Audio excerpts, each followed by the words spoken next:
여러분 안녕하십니까? 아침의 광장 박은정입니다. 집중관리군과 일반관리군으로 나뉘었던 재택치료자 구분법이 폐지되고 집중관리군을 대상으로 하루 한 번 진행했던 건강 모니터링도 중단되는 등 오늘부터 재택치료 체계가 바뀝니다. 집중관리군의 경우 고령층이 많은 비율을 차지했던 만큼 이 고령층의 위험도가 높아지는 것이 아니냐는 우려가 나오고 있는데요.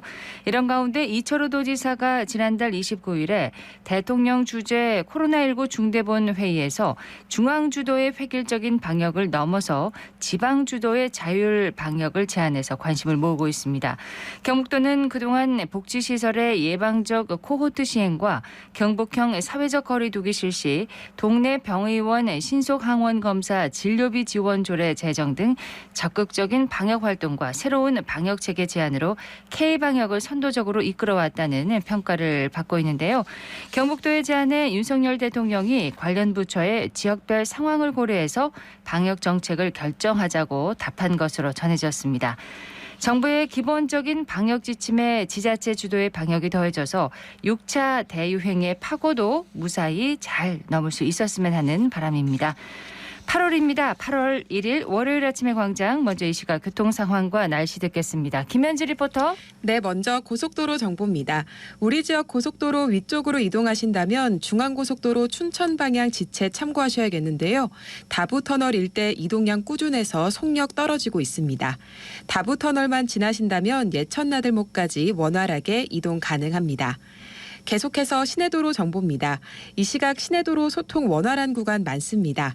다만 달구벌대로 이동하신다면 주의가 필요한데요.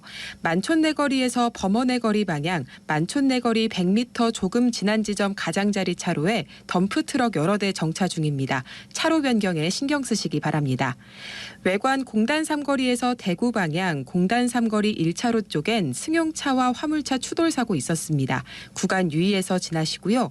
화랑로는 망우당 고가차도 내려서는 지점부터 효목내거리까지 밀림과 풀림 반복하고 있습니다.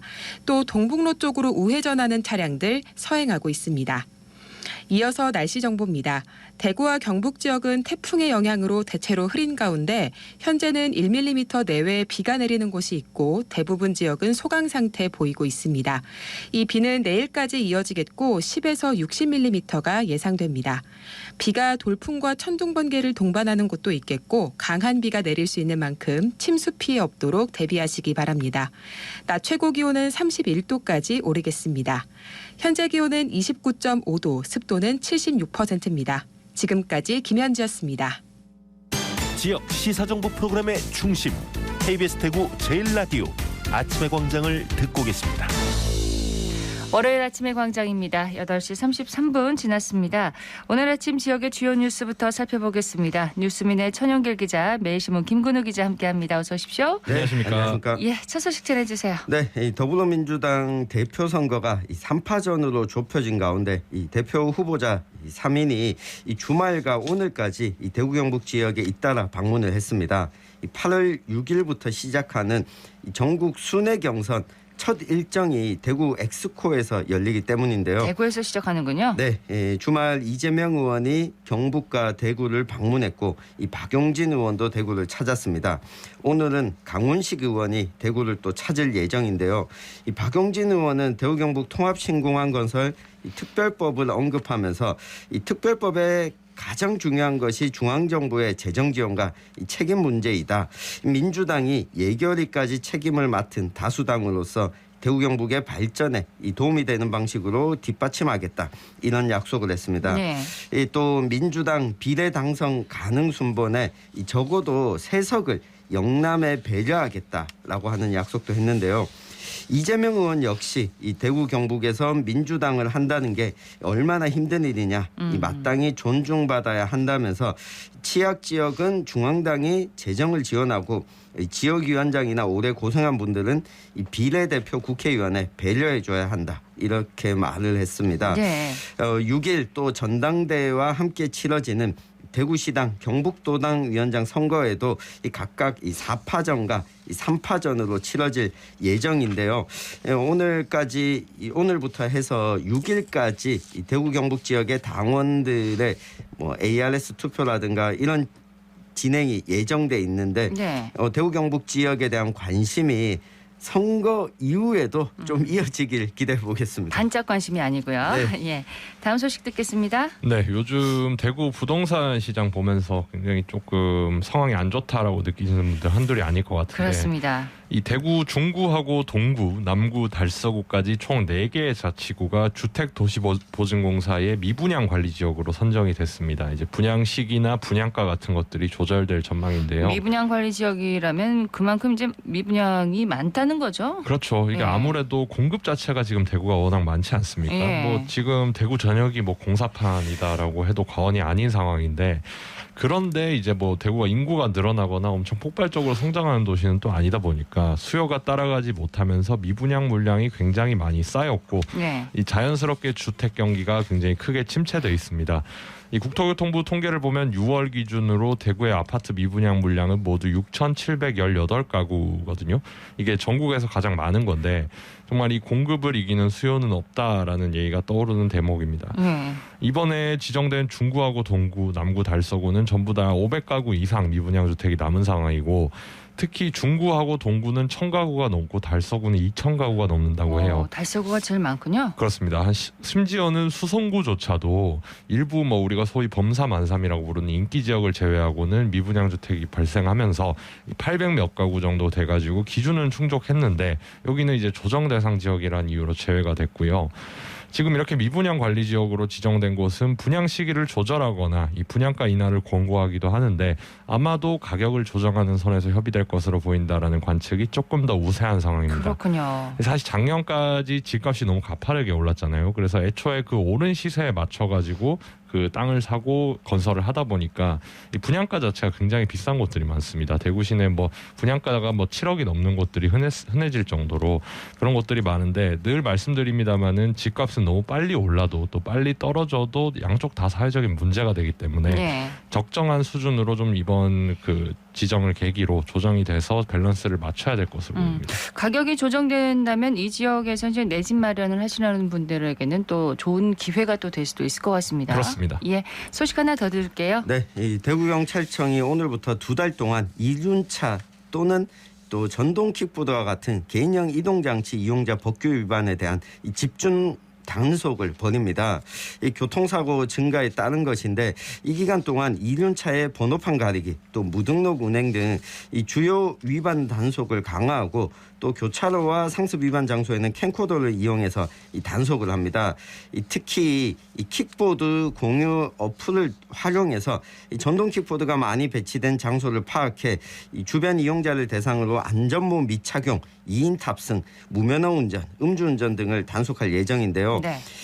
지난해 같은 기간에는 총 63건의 사고가 발생했지만 올해 들어 지난달 24일까지 이 대구에서 모두 86건의 전동 킥보드 관련 교통사고가 발생해서 이 3명이 숨지고 93명이 다치기도 했습니다. 그렇군요. 네, 지난해보다 교통사고가 증가했기 때문에 이 2달 동안 집중 단속을 벌인다고 하니까요. 이 전동 킥보드 이용자분들도 이 필시 안전 장구를 착용하고 안전 운행 이 당부를 드립니다. 네, 간단하게 소식 하나 더 듣겠습니다. 네, 대구시가 작년부터 운영 중인 이 대구형 배달 앱 대구로의 식당 예약 서비스가 추가됩니다. 식당 예약을 할 수 있는 건가요? 네, 사실 지금 이제 뭐 배달 같은 서비스 굉장히 자주 이용하시는 분들 많은데 이 지역 대표 음식인 대구 신미를 파는 식당부터 해서 한 1,000개 정도 식당이 입점하기로 했다고 합니다.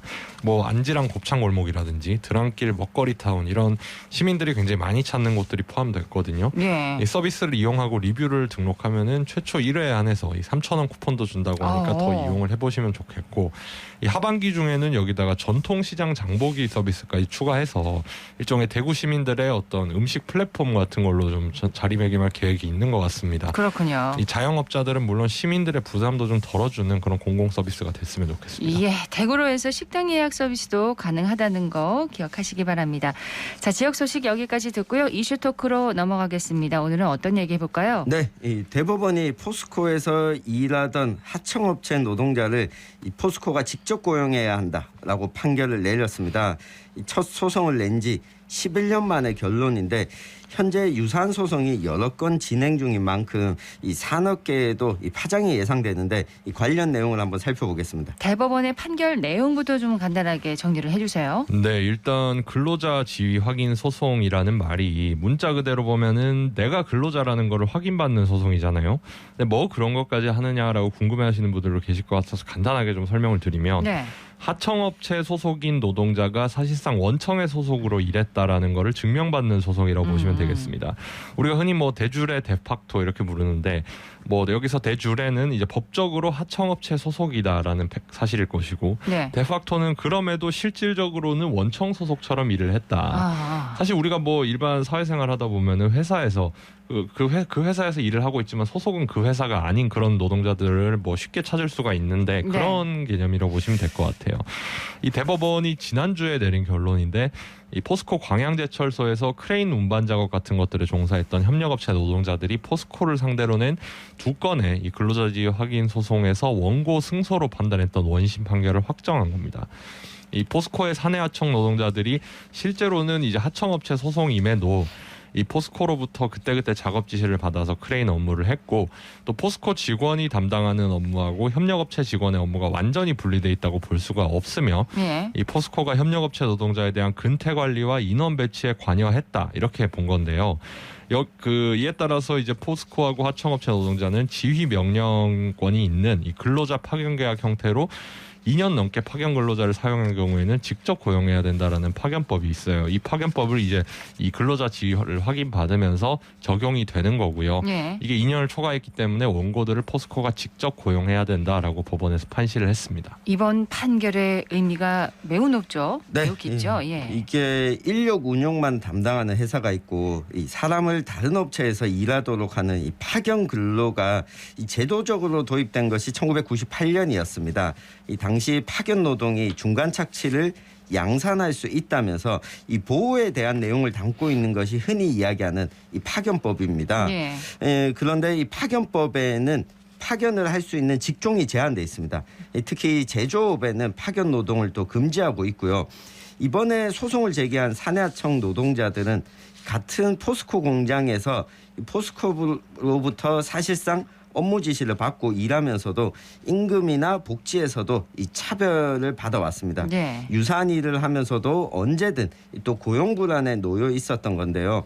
이 포스코 사내하청 노동자 숫자가 해가 가면 갈수록 늘어가고 있는데 특히 법률적으로 보면 원청 회사가 상시 지속적 업무에 대해서 하청 노동자에게 업무 지시를 내리고 있는지 여부, 또 하청업체가 실질적으로 존재하는 회사인지 자체적으로 업무에 대한 교육이나 훈련 등을 시키는지를 살피는데 이 제조업 현장에서는 그렇지 않은 경우가 비일비재했습니다. 이 최근 끝난 대우조선해양 하청 노동자들의 파업처럼 이 노사 갈등의 원인이 되기도 했는데요. 이번 판결은 사내 하청 노동자를 이 불법 파견으로 활용해온 이 제조업계의 오랜 관행에 대한 이 법적 제동이라는 점에서 이 포스코뿐만 아니라 유사한 업계의 하청 노동자들에게도 영향을 미칠 수 있는 판결이 됐습니다. 근데 이게 첫 소송을 낸 지 11년 만의 결론이라는 거죠. 당연히 노동계에서는 환영의 뜻을 밝히고 있겠네요. 그렇습니다. 앞서서 포스코 외에 다른 유사한 사업장 얘기도 우리 천영길 선배께서 해주셨는데 사실 뭐 당장 생각나는 것만 해도 뭐 아사히 글라스라든지 여러 군데 떠오르는 것들이 있어요. 제가 예전에 듣기로는 실질적으로 이제 원청에서 고용을 해가지고 쓰는 사람은 없으면서 이 공장 부지하고 관리직 정도만 원청이 유지하고 대부분 제조업 현장에서 하는 일들은 다 사내하청에 맡기는 그런 기업도 있었다고 들었거든요. 당연히 이제 노동계에서는 이런 오랜 관행들에 대해서 이거를 깨는 첫 출발점이 될 수 있기 때문에 굉장히 크게 환영을 하고 있습니다. 민주노총에서 대법원 판결이 나온 직후에 내놓은 입장을 보면 이번 판결을 계기로 포스코를 넘어서 이 현대제철 같은 이런 사내하청 노동자의 정규직 전환 또 고용에 대한 논란에 종지부가 찍히기를 기대한다. 또 나아가서 현대기아차, 한국GM 이런 자동차 기업들에도 사내하청 노동자 지위와 관련된 법정 다툼이 이뤄지고 있는데 이가 또 일단락돼야 된다. 이렇게 강조를 했습니다. 이 포스코 사내하청 지회 같은 경우에도 포항과 광양에 100여 개의 하청업체 18,000명 이 사내하청 노동자들의 노조 가입을 조직하고 또 추가 소송을 독려하겠다 이렇게 굉장히 고무적인 입장을 냈습니다. 자, 이 판결에 대해서 포스코 입장은 어떻습니까? 네, 일단은 대법원 판결 결과를 존중한다라고 입장을 밝혔습니다. 1, 2차 소송에 참여해서 근로자 지위를 인정받은 55명에게는 직고용 안내문을 발송을 했고요. 이들에게 소정의 교육을 좀 실시하고 적정 직무 등을 배치할 계획인 것으로 알려졌는데요. 하지만 이 나머지 이 사내하청 노동자에 대한 직접 고용 여부는 아직 밝히지 않았습니다. 몇 명쯤 됩니까? 네, 이게 한 15,000명쯤 되거든요. 아, 상당하네요. 네, 현재 포스코의 근로자 지위 확인 소송이 7차까지 진행되고 있는데 이번에 대법원 판결이 난 게 1, 2차 소송에 참여한 55명입니다. 이 더 많은 인원들이 이 뒤에 재판에 남아 있는데요. 남은 소송에 대해서는 이 대법원 판결에 따라 개별 대응하겠다라고 하는 방침을 세웠는데 이 업무에 따라서 대법원의 판단이 조금씩 달라질 수 있기 때문에 일단 대법원 판결 결과까지 지켜보겠다는 입장입니다. 소송 결과에 따라서 개별 대응하겠다 이런 방침을 세웠고요. 그 방금 전에 현대기아차와 한국 GM도 이 사내하청 노동자 지위와 관련한 법정 다툼 벌이고 있다고 얘기를 해주셨는데 이번 판결이 그 소송들에 영향을 끼치겠어요. 그렇죠. 뭐 판례가 되니까요. 사실 뭐 아예 판례가 법률처럼 되는 영미법계 국가하고는 우리는 좀 다릅니다만 참고만 할 수 있지만 실질적으로는 법규적인 효력을 좀 인정을 받고 있습니다. 우리나라에서도. 네. 그래서 이번 판결에 따라서 원청과 하청 구조로 이루어진 어떤 유사업계를 중심으로 직고용에 대한 후폭풍이 굉장히 불가피하다 이런 관측들이 나오고 있거든요. 이 앞서 말씀해 주셨던 것처럼 같은 이제 포스코하고 현대제철 사내하청 노동자들 마찬가지고요. 또 조선업 관련해 가지고 이제 다른 기업들에 제기된 유사한 소송들에도 영향을 줄 것으로 그렇게 보여지고 있는데 사실 뭐 이 경제계에서는 다른 기업들에서도 뭐 비슷한 결과가 나오지 않겠느냐라는 관측이 조금 더 우세한 상황입니다. 네. 뭐 앞서서 말씀해 주셨다시피 뭐 고용 형태라든지 이런 부분에 미세한 차이가 있기 때문에 전체적으로 다 똑같은 결론이 나올 거라고 보는 데는 조금 무리가 있을 수도 있습니다만 어쨌든 그동안 법적인 소송만 하청업체로 해놓고 실질적으로는 자사직원처럼 쓰면서 이 처우만 다르게 하고 해고는 쉽게 하던 이런 관행에 굉장히 큰 균열이 났다 이렇게 보일 수 있을 것 같아요. 기업들의 표정이 결코 밝지 않겠습니다. 그렇습니다. 이 하청 노동자들을 직접 고용할 경우 이 많게는 인건비 부담이 수조 원에 이를 수도 있다라고 하는 입장인데요.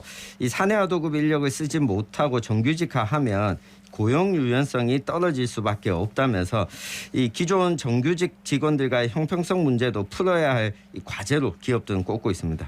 예, 기업들은 또 항상 또 새로운 방법을 찾잖아요. 해법 찾기에 분주할 것 같은데요. 일단 그 해법 자체가 조금 이제 우리 사회가 바라는 방향이 아닌 경우가 많았다는 게 굉장히 저는 좀 우려스럽기는 한데 예. 사실 제가 보기에는 가격 경쟁력이라든지 고용 유연성 이런 거는 뭐 기업에서 알아서 할 문제입니다만 제가 보기에는 기존 정규직 직원들과의 형평성 문제를 아까 얘기했는데 이 부분이 사실은 좀 문제가 많이 될 것 같아요. 예를 들어서 인천국제공항공사 같은 사례를 봐도 워낙 사회적으로 이제 경쟁이 치열하다 보니까 사측은 고사하고 이 같은 노동자들한테도 이 부분을 완전히 공감받지 못할 가능성이 크다는 거거든요. 예. 그러니까 우리는 어렵고 힘든 시험을 거쳐서 이제 바늘구멍을 통과했는데 하청업체로 쉽게 들어온 사람하고 같은 처우를 받는 거는 공정하지 않다라는 식의 인식이 특히나 우리나라 젊은 층을 중심으로 굉장히 짙게 깔려 있는 상황이기 때문에요.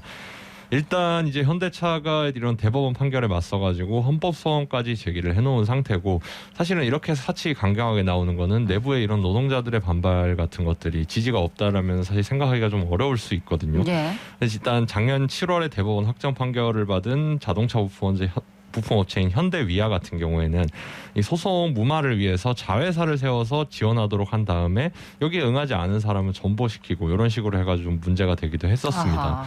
이 확정 판결을 앞두고 있는 현대제철은 1심하고 항소심에서 불법 파견이 인정됐음에도 이 자회사 고용에 응하지 않은 하청업체하고 계약을 해지하기도 했고요. 이렇게 좀 법적 책임을 회피하는 데만 좀 급급한 모습을 보여가지고는 안 될 텐데 네. 조금 그 우리 사회의 어떤 책임에 응하는 그런 기업들의 모습을 좀 기대해 보고 싶습니다. 기업 입장에서는 우리 현실에 맞게 또 파견법을 손봐야 한다 이렇게 주장을 하고 있죠. 네, 미국이나 영국, 독일의 파견 업무에 제한이 아예 없다면서 이 파견법 범위를 좀 확대해야 한다라고 하는 주장도 하고 있습니다. 그런데 한번 뜯어보면 이 독일은 파견 기간을 최장 18개월로 제한하고 이 9개월부터는 정규직과 동일 임금을 이 지급하는 제도를 운영하고 있고, 영국도 파견 업종에 대한 제한은 없지만 이 차별 금지 원칙, 그러니까 임금은 동일해야 되고 이 기간에 비례해서 이 사용 기간도 엄격히 좀 제한해야 된다라는 내용들을 포함하고 있는데, 네. 이 원칙이 우리도 좀 엄격하게 세워진다면 업종 제한을 두는 것도 해제할 수 있다라고 볼 수 있겠습니다. 네, 포스코 직고용 판결 앞으로 계속되는 이 소송이 어떤 영향을 끼치는지 한번 지켜보도록 하겠습니다. 뉴스민의 천영길 기자, 매일신문 김근동 기자였습니다. 고맙습니다. 감사합니다.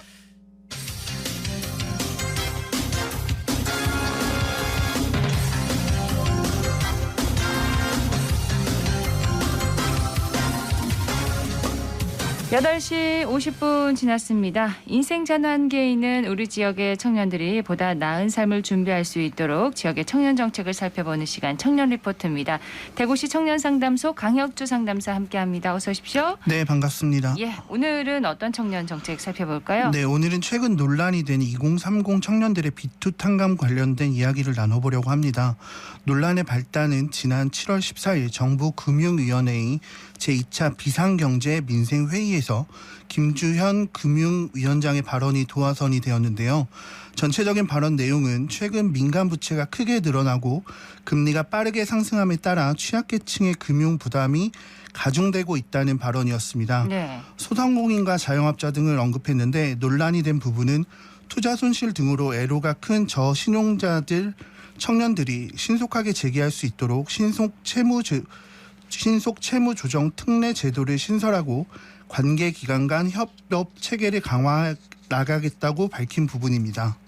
예. 해당 내용을 바탕으로 신용회복위원회가 9월 하순부터 1년간 한시적으로 만 34세 이하 신용평점 하위 20% 청년들이 연체하기도 전에 이자 감면과 상환 유예를 받을 수 있도록 하겠다고 밝혔으며, 구체적인 대상과 예산은 청년 4만 8천 명, 1인당 141만 원에서 263만 원 정도의 이자 부담을 줄일 수 있고, 전체 금액은 총 676억 원에서 1262억 원 규모로 추산된다고 밝혔습니다. 청년들의 부채 문제가 심각하니까 지원을 해주겠다 이렇게 하는 것 같은데, 논란이 되는 부분이 뭔가요? 네, 논란이 된 가장 큰 이유는 고려 대상에서 자산 가격 조정에 따라 저금리 환경에서 돈을 빌려주는 주식, 가상 자산 등에 투자한 청년이 포함되었기 때문입니다. 네. 왜 개인의 투자 실패를 국가에서 책임지지 않는 불만과 함께 이번 정부 조치는 투자자가 자기 책임 원칙에 어긋나며 성실 상환자를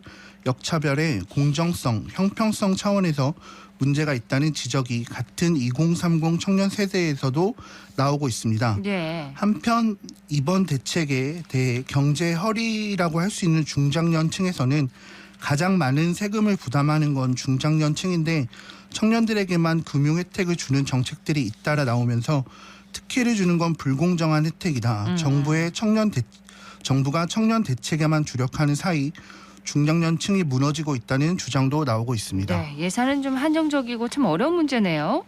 네, 맞습니다. 사실 이번 논란의 발언은 그 자체에서도 문제가 있었다고 생각하는데요.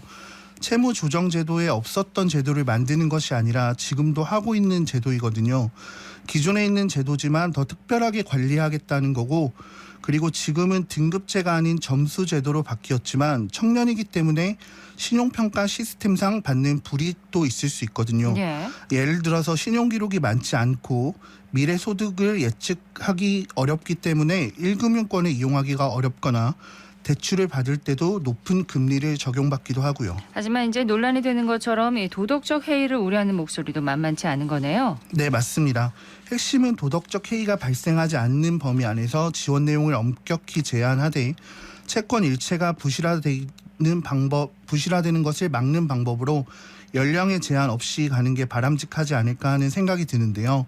최근에 눈여겨볼 만한 발표가 있었는데, 지난 4월 기준 한국금융연구원 발표에 따르면 3개 이상 금융기관에서 대출을 받은 다중채무자는 451만 명으로 채무액 규모는 599조 수준으로 전체 다중채무액에서 중장년층이 차지하는 비중이 61.5%로 가장 높지만 네. 증가 속도는 청년층과 노년층이 중장년층에 비해 2배 이상 빨랐던 것으로 분석됐습니다.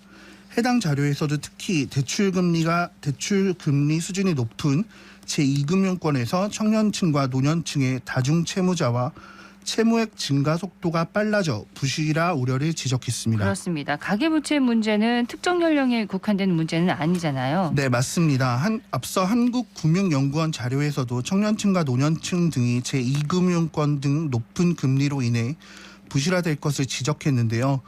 실제 금융 전문가들도 취약계층을 위한 금융 지원은 필수라고 지적하고 있습니다. 네. 가계대출 평균 금리가 3% 올라 7% 정도의 수준이 되면 소득에서 최저 생계비를 제외하고 남은 돈으로 대출 원금도 갚지 못할 수 있는 대상이 전체 190만 명에 달할 것으로 추산된다고 합니다. 결국 이 부실 채권으로 이어질 경우에 사회적 부담이 그만큼 커지게 되는 거겠죠? 네, 맞습니다. 앞서 이야기 드렸듯 도덕적 해이와 성실상 환자의 역차별에 공정성, 형평성 차원에서 문제가 있을 수 있다는 지적이 나오고 있지만 결국 리스크 관리를 하지 못해 부실 채권으로 넘어가는 상황보다는 지금과 같이 급격하게 금리가 올라가는 금리 상승기에는 채무 조정을 통해 리스크 관리를 하는 게 결국 사회적 비용 관점에서 편익이 더 크다고 생각합니다. 예, 청년 채무 조정 제도 논란에 대해서 오늘 청년 리포트에서 함께 얘기해봤습니다.